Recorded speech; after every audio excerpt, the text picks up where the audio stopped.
Dirty Birds, what's up? And welcome to another Atlanta Falcons podcast. I am joined by Terrin Waack. And Terrin, free agency is right around the corner. You know, it's mid-February. We've got a month until the start of the new league year. And so our minds have started shifting towards, you know, who could be incoming for this Falcons roster and what positions might they address.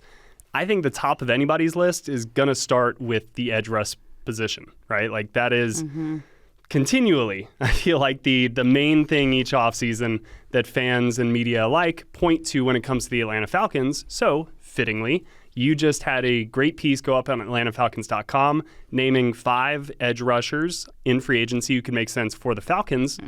That's what we're here to talk about today. I mean, I said it in the lead, new year, same problem. Like, Yep. This was a conversation we were having a year ago of who could the Falcons bring in to fix the edge rusher absence, the fact that they are not getting to the quarterback in the way they want to. I mean, the Falcons were second to last in sacks last year. There was a great equality in the numbering because they were 31st in the league with 31 overall sacks. And I was like, ooh, symmetry. That makes your job easy. Symmetry. But yes, I did make a list. But Checked it twice. No, I just sent it to you. You're my check twice. How are we going to know which of these guys are naughty or nice? Terrin, list making 101. Always check it twice. Whoa. We are out of that season. And if it snows in Atlanta again, I'm going to blame you. It's cold enough outside. It's like 27 degrees out there right now. But yeah, so we are about to run through those 5 free agents, but we've got a lot coming on the network over the next several weeks. Again, mentioned free agency. We're heading to the Combine next weekend. We're going to have a ton of interviews from Indy with Terry Fontenot, with Raheem Morris, and a lot of national media members. So make sure that you guys are hitting that subscribe button, whether it be on YouTube, Spotify, Apple, wherever you like to get your Atlanta Falcons podcast content. So with that said, let's go ahead and get into the number one player, or the first player, not the number one player. These aren't in any order, but you have Khalil Mack. Yes. Explain. A 33-year-old who played for the Los Angeles Chargers last season. And he has just been having an incredible career overall, but especially these last few years, especially at 33 years old. He'll be 34 when the season starts. He had a team-high 17 sacks in 2023, 6 sacks in 2024. But the fact that his last double-digit season had been in 2018 when he was 27, and now he's doing it again in his 30s, just makes me excited for my 30s, first of all. But your best years are still ahead of you, ahead Terrin. of me. And it's just, he's an exciting player. I don't think there's a one-stop shop that can fix all the problems the Falcons have when it comes to the pass rush. But he's a start because he has so much experience. I think he's a little bit of what the Falcons wanted in Matthew Judon last year, because Matthew had a lot of big sack season, double-digit seasons with the Patriots, and it just didn't come to fruition in Atlanta last year. So when it comes to Khalil Mack, I'm looking at his record and just how he's able to still produce at a high clip. And I don't want to call him old because 33 years old in the grand scheme of things isn't old, but in the NFL world, in dog years essentially, he's old. But he's still killing it. So that experience could be great, especially when you have a room with younger people like Arnold Ebiketie, who was starting to find his footing a lot more last year, especially towards the end of the year, to learn from someone like that. Yeah. Issue with him, the Falcons can't afford him right now.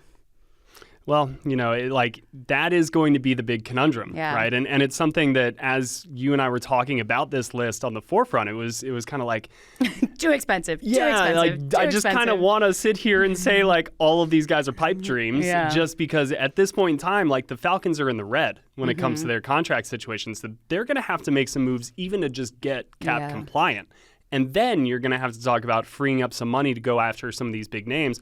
And like you said, there is no bigger name on the market, I think, at edge rusher than Khalil Mack, not only because of his past production, but he's got 23 sacks over the last 2 seasons. Yeah, he's 33 years old, but this dude's not slowing down. Doing really well. At all, right? Yeah. So he is probably the big fish that all teams are going to go after. For that reason, I think he'll get priced out a little bit of the Falcons' kind of price point of where they frankly just can negotiate from. But he would be a great mentor to come in here and kind of operate with Braylon Trice, Arnold Ebiketie, those guys. Yes, Braylon. I should have mentioned Braylon Trice. I'm excited for to see him healthy. Yeah, he's going to be a big one. Almost an addition in his own right because he wasn't out there on the field during the regular season last year.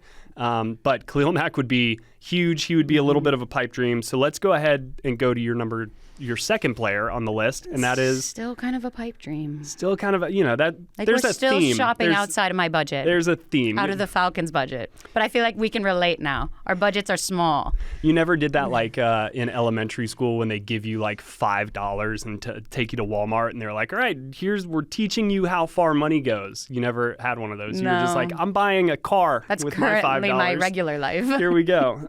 So yeah, you've got Josh Sweat as the second player.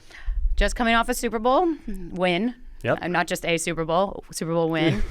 And I think the recency bias is here a bit because he had 2.5 sacks in that game. And then before that, I think it was he hadn't had any since week 15. So yeah, maybe if he hadn't done what he did in the Super Bowl, it wouldn't be as big as a spotlight name. But he's 27, so he is younger. He's just another one who's consistently had some success, especially as of late, because he has had 33 sacks since his first and only Pro Bowl season in 2021. So I think he's starting to figure it out, and there's still room for him to like make a system his own almost, because I'm not an Eagles reporter, so I don't know the ins and outs of their locker room, but from what I remember, like looking up for this list, it's like there were other people involved that Sweat couldn't really be the overall dominant force on that defense, if that makes sense. Yeah, no, like Hassan Reddick is there, and then obviously you've got like Hassan Jordan Davis on the inside, list, and you've got all of the Georgia defenders, right? Yeah. And so it is a little bit of that kind of defense by committee, even though the committee is like the Justice League, it's made up of all the best guys out there, but there's maybe not the ISO opportunities for one person to really take over. Right, and that would be interesting to see if Josh Sweat could be like a Khalil Mack, for example, if he's on a team where he can be the top dog. No pun intended, given his college. I already wish I didn't say that. Ugh. So, but again, probably out of budget. Yeah, and pass rush is one of those positions where sometimes it's really beneficial to have all of that extra help around you. The number of sacks that he accumulated, he had 8 sacks in the regular season, then you mentioned 2.5 in the Super Bowl. Like, a lot of that was probably cleanup. Some of that was because of the force that other people on that defensive line were imposing upon their opponents, and he was there to kind of be in the mix and get the quarterback down. But the Falcons are looking to build something similar. And I think after the bye week when they started having success, you saw more of that. You saw just kind of chaos around the quarterback, and then Caden Ellis cleans one up. Matthew Judon cleans one up. You get Arnold Ebiketie to clean one up. So Josh Sweat coming in here in a number one role would be interesting to see how he does, but he definitely has the pedigree as a high draft pick. He's got a lot of athleticism still, as you mentioned, 27 years old. His 8 sacks led the team. So that just goes to show how many were getting into the mix. Yeah. 8's your peak. And with Vic Fangio there this past year in Philly, that is a defensive style that kind of matches what they're here in Atlanta, what they do, because Raheem Morris kind of has some experience in LA with that type of look. So it makes a lot of sense for a lot of reasons. This third player is somebody who I also wrote about in kind of a deeper dive into why they would make sense for the Atlanta Falcons. I'm really growing on this player, and it's Chase Young. So explain to me why you have Chase Young written down. I think he's someone they can possibly afford with a little maneuvering, because he doesn't have that background where it's just big season, despite being, the number 2 overall draft pick a few years ago. And because of injuries, you haven't seen him live up to that potential. But now, this past season, with the Falcons' favorite New Orleans Saints, she says sarcastically, he had 7.5 sacks again for the same team, for like one team is what I mean, because he had it, I think it was last year, but it was split between 2 teams. And then he had it, I think, as a rookie, where it's like, this is his peak, but what can he do now? What can he build off from here now that he is healthy? Can he stay healthy?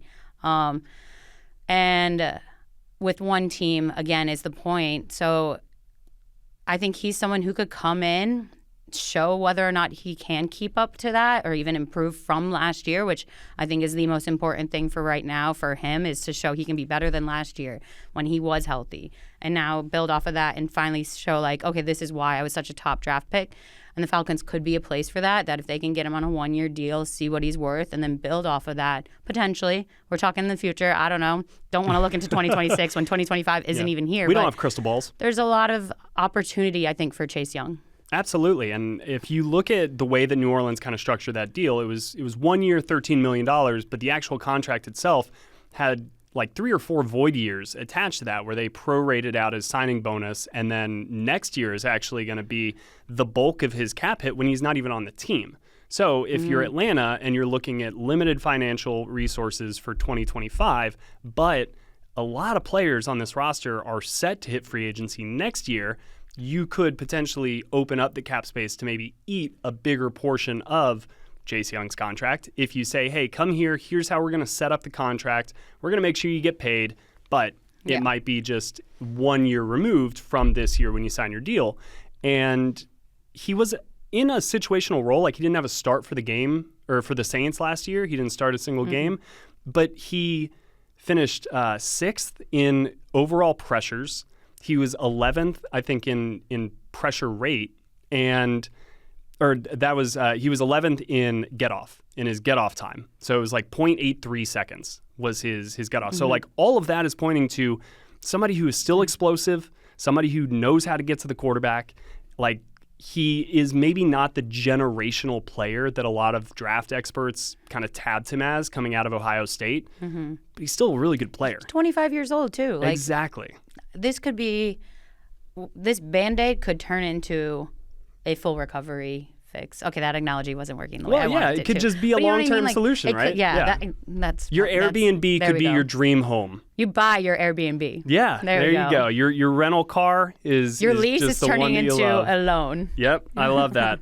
So yeah, like Chase Young. Also, there's a connection between him and Kyle Smith, who is here as assistant general manager, who was in Washington when they drafted him, and he had been a college scout for a long, long time, and then kind of moved into the player personnel side just before they made that draft pick for Chase Young. So yeah, there's familiarity. Obviously, he liked him then. Maybe he still does. And getting to see him 2 times last year in New Orleans, the Falcons know Chase Young very, very well. And if they decide to bring him in, I think, like you said, it kind of does both things. It addresses an immediate concern with a lot of long-term upside. I'm really curious to see what his contract situation is going to look like and how much attention he is going to gain in free agency. But you never know. I think that he is a great player to have on this list. And the Falcons have plucked from the Saints defense as of late. Yeah. Look at Caden Ellis, David Onyemata. Pretty successall Third so time far. might be a charm. I would say the first time was with Caden first Ellis. time and second time. They pretty much nailed that one. Yeah. All right, so the fourth player you've got is Josh Uche. Tell me about him. So I feel like he's not a big name. Again, a more financially realistic option, because I look back to like his time with the New England Patriots. I don't know why I didn't just say Pats, but it's fine. And you didn't like my phrasing of the number 2 sacker, but he was the number 2 sacker. I love it. Behind Matthew Judon, who came to Atlanta, as we have already said. Didn't exactly get what the Falcons wanted out of him, though he did have like a late season turnaround-ish. And so, but with Uche, he's younger. 26, Yep, 26 years old. I feel old anytime I call these people who are younger than me so much younger. Oh. But he's 6 years younger than Matthew Judon. So maybe this is like take 2 with stealing from the Patriots' success of double-digit sackers. You went with number 1? Okay. I'm sorry. I'll stop with the word sacker.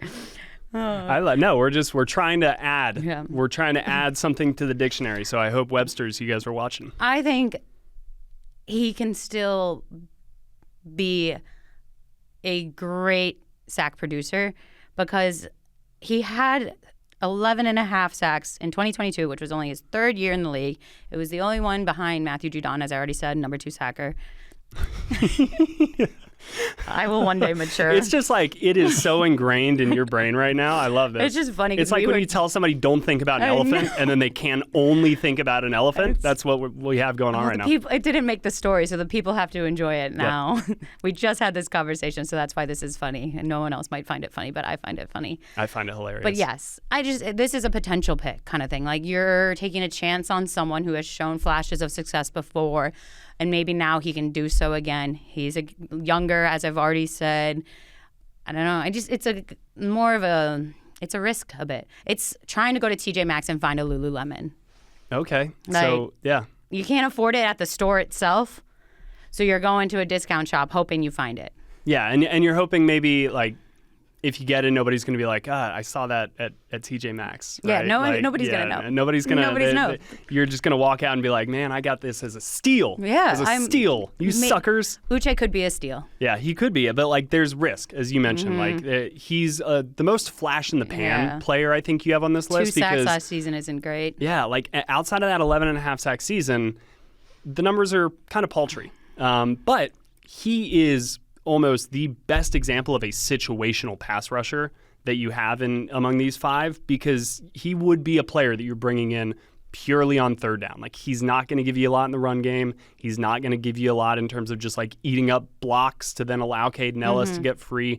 But he does something really well, which is rush the quarterback. And if the Falcons need to bring somebody in, again, at maybe a little bit of a bargain, because the fact that he might be more affordable is because he doesn't do all of the things, right? You're getting a specialist. You're going and paying for a closer, right? But the Falcons do need one of those.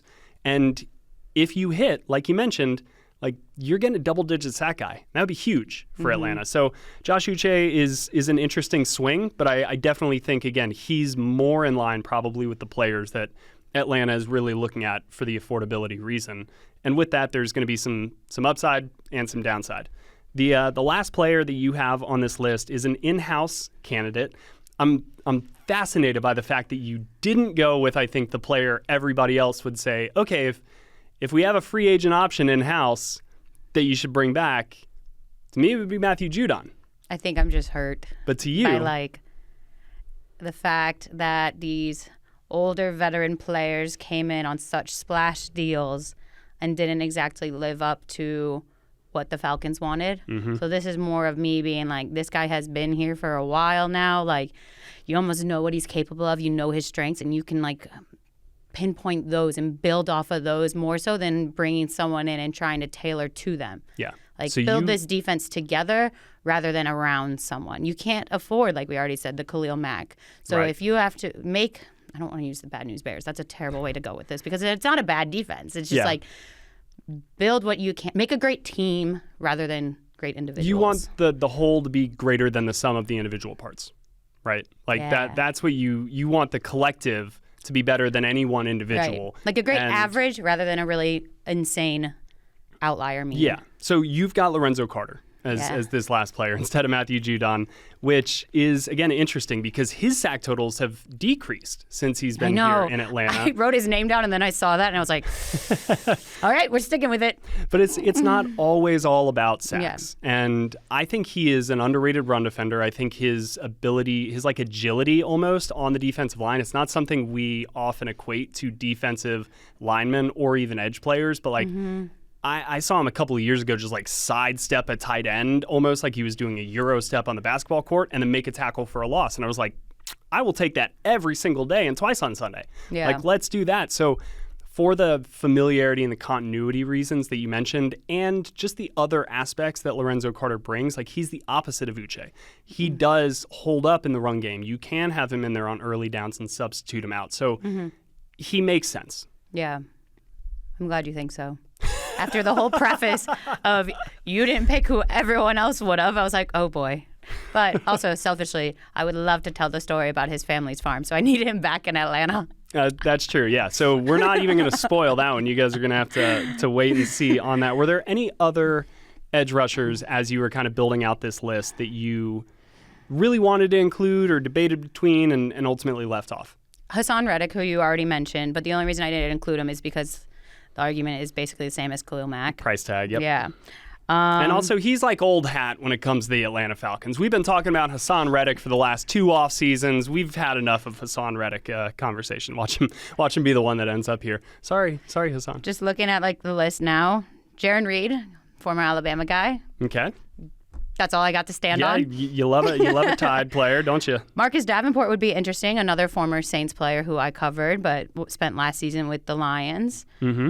I think he might be too expensive, but. They have Zach Bond on this list, which is interesting.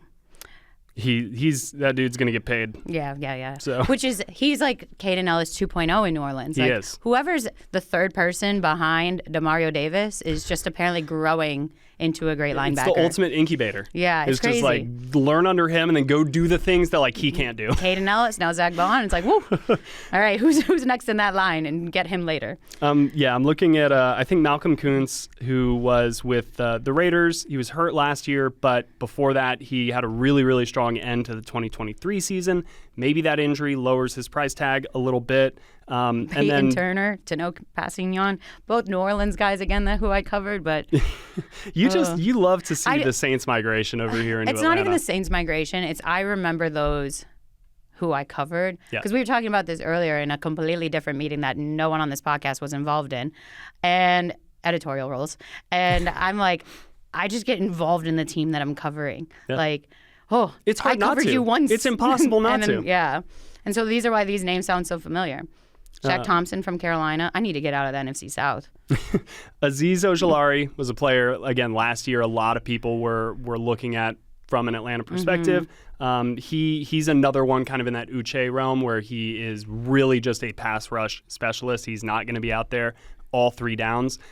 And I think Braylon Trice is the big X factor to me in all of this because Matthew Judon, when we talk about kind of what he brought, it was really a lot of power. Like, he looked to me like the player that's going to set the edge, that's going to bull rush the tackle back into it. And then you had a guy like Arnold Ebiketie on the other side who was a little bit more of your finesse, speed, pass rusher off the edge. Braylon Trice, though, based on what I saw in training camp, like, he kind of fit more in that Judon spirit. He was looking really good in training camp, and I think that was the biggest hit to the defense. And I say that as a huge DeMarco Hellum supporter as a safety. And so that Braylon coming back is huge, where it's like, how big will the Falcons go in free agency or the draft at this position will say a lot about how much they believe in Braylon Trice, in my opinion. Yeah, are they looking for a starter or are they looking for a supplemental piece? Yeah. That's what it comes down to, and I think we will learn a lot about how the Falcons feel about their own roster over the coming weeks and months, and that is going to be a really, really exciting time if you're a Falcons fan, if you cover the team like we do, like just to kind of get those little morsels of like, oh, okay, I'm kind of connecting some dots here. You went after this guy instead of this guy. Fascinating. What does that mean? And we're going to be here to cover it all throughout, every single step. We'll break it down. Any big news that happens, go to your podcast feed. We will have an episode up. And again, I mentioned we will be in Indianapolis next week, covering the Combine, talking to a lot of people. So stay tuned. We've got some great, great stuff coming on your feed. But that will do it for Terrin Waack. I'm Will McFadden. Thank you guys so much for listening, and we will see you guys soon.